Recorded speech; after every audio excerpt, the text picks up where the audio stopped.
سے بات چلی ہے اور کہاں سے آتی ہوئی پھر کہاں تک پھیلی ہے اور کہاں پھر ظہور ہوا ہے، پوری تاریخ بیان فرمائی۔ ارباز بن ساریہ فرماتے ہیں نبی صلی اللہ علیہ وسلم نے صحابہ کے اجتماع میں جو خطاب فرمایا اس میں پہلی بات یہ فرمائی ہے، جب اپنا میلاد سنانے لگے، میلاد پڑھنے لگے تو پہلی بات آپ نے یہ بیان فرمائی کہ انی عند اللہ مکتوب خاتم النبیین وان آدم لمنجد فی طینتہ۔ کریم آقا علیہ الصلوۃ والسلام نے فرمایا کہ ابھی آدم علیہ السلام کا خمیر تیار ہو رہا تھا، ان کی تخلیق کے لیے ان کا خمیر تیار ہو رہا تھا، تو نبی کریم علیہ الصلوۃ والسلام فرماتے ہیں میں اس وقت بھی لکھا ہوا تھا خاتم النبیین۔ یہاں سے آپ نے بات شروع فرمائی ہے، جب اپنا میلاد سنایا ہے نا تو بات یہاں سے شروع فرمائی کہ میں اس وقت بھی خاتم النبیین لکھا ہوا تھا جب کہ آدم علیہ السلام کا بھی خمیر تیار ہو رہا تھا۔ یہ بات فرمانے کے بعد حضور کریم آقا صلی اللہ علیہ وسلم نے صحابہ کرام کو فرمایا آؤ میں تمہیں ایک اور بات سناتا ہوں، وہ یہ بات سناتا ہوں کہ میں وہ ہوں جن کے لیے ابراہیم علیہ السلام نے دعا فرمائی تھی۔ پھر آپ نے فرمایا کہ میں وہ ہوں جن کی خوشخبری جناب عیسیٰ علیہ السلام نے فرمائی تھی۔ پھر آپ نے فرمایا کہ میں اپنی والدہ کا نظارہ ہوں، وہ مجھے دیکھتی ہیں، اور فرمایا جب میری ماں نے مجھے جنم دیا نا تو ایک نور نکلا اور اس نور کی روشنی سے شام کے محلات بھی جگمگانے لگے۔ یہ پورا بیان، یہ پورا واعظ، یہ پورا خطاب خود نبی صلی اللہ علیہ وسلم نے صحابہ کرام کے سامنے بیان فرمایا، اور جب کریم آقا صلی اللہ علیہ وسلم نے بیان فرمایا تو پھر ہمیں کسی سے دلیل لینے کی ضرورت نہیں ہے۔ جب نبی علیہ السلام خود اپنا میلاد پڑھ رہے ہیں تو اس سے بڑی اور کوئی دلیل نہیں، اور پھر جب خود رب کائنات نبی صلی اللہ علیہ وسلم کی تشریف آوری کی خوشخبری بیان فرما رہا ہے اور ایک نبی علیہ السلام کا حوالہ ارشاد فرما رہا ہے کہ فلاں نبی علیہ السلام نے میرے محبوب علیہ السلام کی ولادت کے 650 سال پہلے اپنی قوم سے خطاب کر کے آپ کی تشریف آوری کی خوشخبری سنائی تھی۔ تو جب قرآن مجید میں خوشخبری ہے اور حدیث شریف میں نبی صلی اللہ علیہ وسلم کی ذات اطہر کا خود اپنا بیان ہے کہ میں دعائے خلیل ہوں، بشارت عیسیٰ ہوں، اپنی والدہ کا نظارہ ہوں، جب میری والدہ نے مجھے جنم دیا تو ایک نور پیدا ہوا، اس نور کی روشنی سے شام کے محلات جگمگانے لگے۔ کسی صحابی نے کوئی اعتراض نہیں کیا، جو بیان کرتے ہیں اگر اعتراض کی بات ہوتی وہ بیان ہی نہ کرتے۔ اور تمام محدثین جن کے نام میں نے آپ کو سنائے ہیں، امام احمد حنبل ہیں، امام حاکم ہیں، علامہ حیثمی ہیں، امام طبرانی ہیں، علامہ بہقی ہیں، ان تمام لوگوں نے بغیر اعتراض کے، بغیر جرا کے اس حدیث کو من نقل فرمایا ہے، جیسا کہ جناب ارباز بن ساریہ رضی اللہ عنہ نے بیان فرمایا۔ تو یہ دو جو دلائل ہیں، بے شمار دلائل ہیں، لیکن یہ آیت کریمہ اور یہ حدیث شریف جو ہے اس کی روشنی سے یہ پتہ چلتا ہے کہ نبی کریم صلی اللہ علیہ وسلم کی ولادت با سعادت کا ذکر کرنا یہ سنت الہیہ ہے، اور پھر سنت محبوب کائنات علیہ الصلوۃ والسلام۔ اور جب ہم کتاب و سنت کی بات کرتے ہیں تو پھر ہمیں اپنی زبان کے اور قول کے مطابق ہمیں اس کا ذکر کرنا یقینی طور پر اپنے ایمان کا حصہ بنانا چاہیے، اس لیے کہ اللہ تعالیٰ خود بیان فرماتا ہے اللہ تعالیٰ کو کوئی ناراضگی نہیں ہے نبی پاک کے پیدا ہونے کی، اور نہ ہی کسی اور نبی کی ولادت پر اللہ تعالیٰ کو ناراضگی۔ اللہ تعالیٰ تو بہت خوش ہوتا ہے۔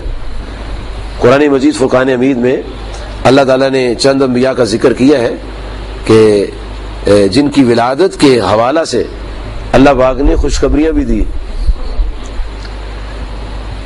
حضرت ابراہیم علیہ السلام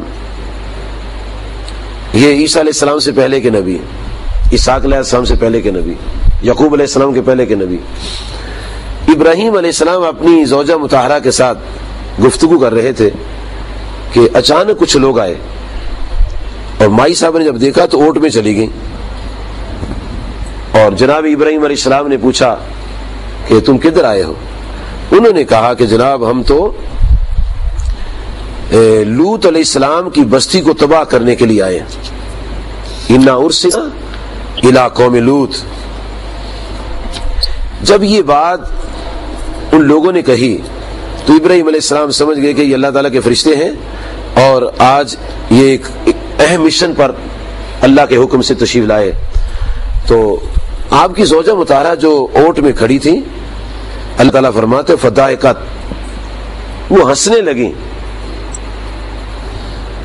جب وہ ہنسی تو لازمی بات ہے فرشتوں نے پوچھا ہوگا. گوشت میں یہ سوال جواب مکالمہ نہیں ہے، لیکن وہ تشریح میں آتا ہے، تفسیر میں آتا ہے کہ جب وہ ہنسی نا تو فرشتوں نے پوچھا کہ مائی صاحب آپ کیوں ہنس رہی ہیں؟ تو مائی صاحب نے کہا کہ تم نے یہ جو بات سنائی ہے انا ارسلنا الی قوم لوط، ہم لوطی قوم کی طرف بھیجے گئے، اس کو ختم کرنے کے لیے آئے ہیں، تو میں اس سے خوش ہوئی ہوں کہ یہ زمین پاک ہو جائے گی، لوگ ختم ہو جائیں گے. تو رب کائنات نے فرشتوں سے فرمایا کیا فرشتوں اس بی بی کو خوشخبری سناؤ. انہوں نے کہا فبشرناها باسحاق، کہ مائی صاحبہ آپ کو مبارک ہو، آپ کو بشارت ہو، آپ کو خوشخبری ہو. پوچھا کس بات کی؟ فرمایا آپ کے ہاں اسحاق علیہ السلام پیدا ہوں گے. یہاں لفظ ہے فبشرناها، تو ان کو بشارت دی، مائی صاحبہ کو بشارت دی. بشارت اچھے کام کی ہوتی ہے نا، بڑی اچھی خبر ہے، خوشخبری ہے. کہا آپ کے ہاں اسحاق نبی علیہ السلام پیدا ہوں گے. مائی صاحبہ نے بڑے تعجب کا اظہار کیا کہ میں تو بڑھیا ہوں، میرے میاں بوڑھے ہو چکے ہیں، ہمارے ہاں کیسے اولاد ہو سکتی ہے. یہ ان کے دل میں ایک بات آئی، اور پھر قرآن مجید میں آیا تو انہوں نے کہہ بھی دیا، کہنے لگی یا ویلتا آلد، ہائے افسوس میں جنم دوں گی، وانا عجوز، میں تو بھانج ہو چکی ہوں. اور جناب ابراہیم علیہ السلام کی طرف اشارہ کر کے کہا وہذا بالی شیخا، اور میرے میاں بوڑھے ہو چکے ہیں. تو فرشتوں نے کہا کہ قالوا اتعجبین، مائی صاحب آپ تعجب کرتی ہیں من امر اللہ، اللہ کے امر پر تعجب کرتی ہیں. رحمت اللہ وبرکاتہ علیکم اہل البیت، اہل بیت یہ اللہ کی رحمت ہے، اس کی برکتیں جو آپ پر نازل ہو رہی ہیں، آپ تعجب کر رہی ہیں. جناب ابراہیم علیہ السلام کی زوجہ مطہرہ کو فرشتوں نے یہ خوشخبری سنائی فبشرناها باسحاق، اے مائی صاحبہ آپ کو اسحاق علیہ السلام کی مبارک ہو، بشارت ہو، خوشخبری ہو. تو ساتھ ہی یہ فرما دیا، کہا مائی صاحبہ آپ کا بیٹا اسحاق نبی جو ہے وہ جوان ہوگا، اس کی شادی ہوگی، بیاہ اس کا ہوگا، پھر اس کے بعد کیا ہوگا وَمِن وَرَاءِ اسحاق یعقوب، پھر آپ کے بیٹے اسحاق کے ہاں یعقوب نبی علیہ السلام پیدا ہو. یعنی دو نبیوں کی خوشخبری جو ہے اللہ تعالیٰ نے فرشتہ بھیج کر ان کو سنائی ہے. اگر ولادت کا واقعہ افسوسناک ہوتا ہے تو پھر خوشخبری کس بات کی ہوتی ہے؟ اگر ناراضگی کا موقع ہے تو پھر خوشخبری کس بات کی ہے؟ اللہ تو ناراض نہیں ہے، یہ تمہاری کج ویسی ہے نا کہ ہم جو مرضی بات کرتے جائیں. لیکن کتاب و سنت کیا کہتی ہے؟ کتاب کہتی ہے کہ جناب اسحاق علیہ السلام کی ولادت سے قبل اور جناب یعقوب علیہ السلام کی ولادت سے پہلے فرشتوں نے آ کر کہا کہ آپ کو بشارت ہے، خوشخبری ہے، مجدہ ہے کہ آپ کے ہاں اسحاق نبی پیدا ہوں گے، اور پھر اسحاق نبی علیہ السلام کے ہاں یعقوب نبی علیہ السلام پیدا ہوں گے. ابراہیم علیہ السلام نے کوئی جھگڑا نہیں کیا، ان کی بیوی نے کوئی جھگڑا نہیں کیا، تعجب کا اظہار کیا، لیکن بشارت اللہ تعالیٰ کی طرف سے. اور پھر سورۃ آل عمران میں اللہ تعالیٰ نے ایک اور نبی علیہ السلام کا ذکر کیا ہے جو عیسیٰ علیہ السلام سے پہلے تشریف لائے تھے. حضرت بی بی مریم سلام اللہ علیہا کی کفالت جو تھی وہ جناب زکریا علیہ السلام کیا کرتے تھے. تو ایک دن جب جناب زکریا علیہ السلام بی مریم سلام اللہ کے پاس آئے تو وہاں دیکھا بے موسم کا کھانا پڑا ہوا ہے، بے موسم کے پھل پڑے ہوئے ہیں. تو بڑے حیران ہوئے اور غور کے بعد کہ کمال ہے، ابھی تو میں کھانا لے کر نہیں آیا اور میں نے کچھ دیا نہیں ہے، تو پہلے سارا کچھ موجود ہے. تو آپ نے تعجب سے کہا کہ یا مریم انا لک ھذا، اے مریم یہ تیرے پاس کہاں سے آ گیا سارا کچھ، میں تو ابھی آیا ہوں. تو اللہ تعالیٰ ارشاد فرماتے ہیں کہ اس بندی نے کیا جواب دیا. مائی صاحبہ کہنے لگی کہ قالت هو من عند اللہ، کہنے لگی یا زکریا علیہ السلام آگے تو آپ ہی لا کر دیتے ہیں، اور یہ سچی بات ہے کہ آپ ہی لاتے ہیں. پوچھا پھر آج یہ کہاں سے آ گیا ہے؟ فرمایا آج خود رب کائنات نے بھیجا ہے.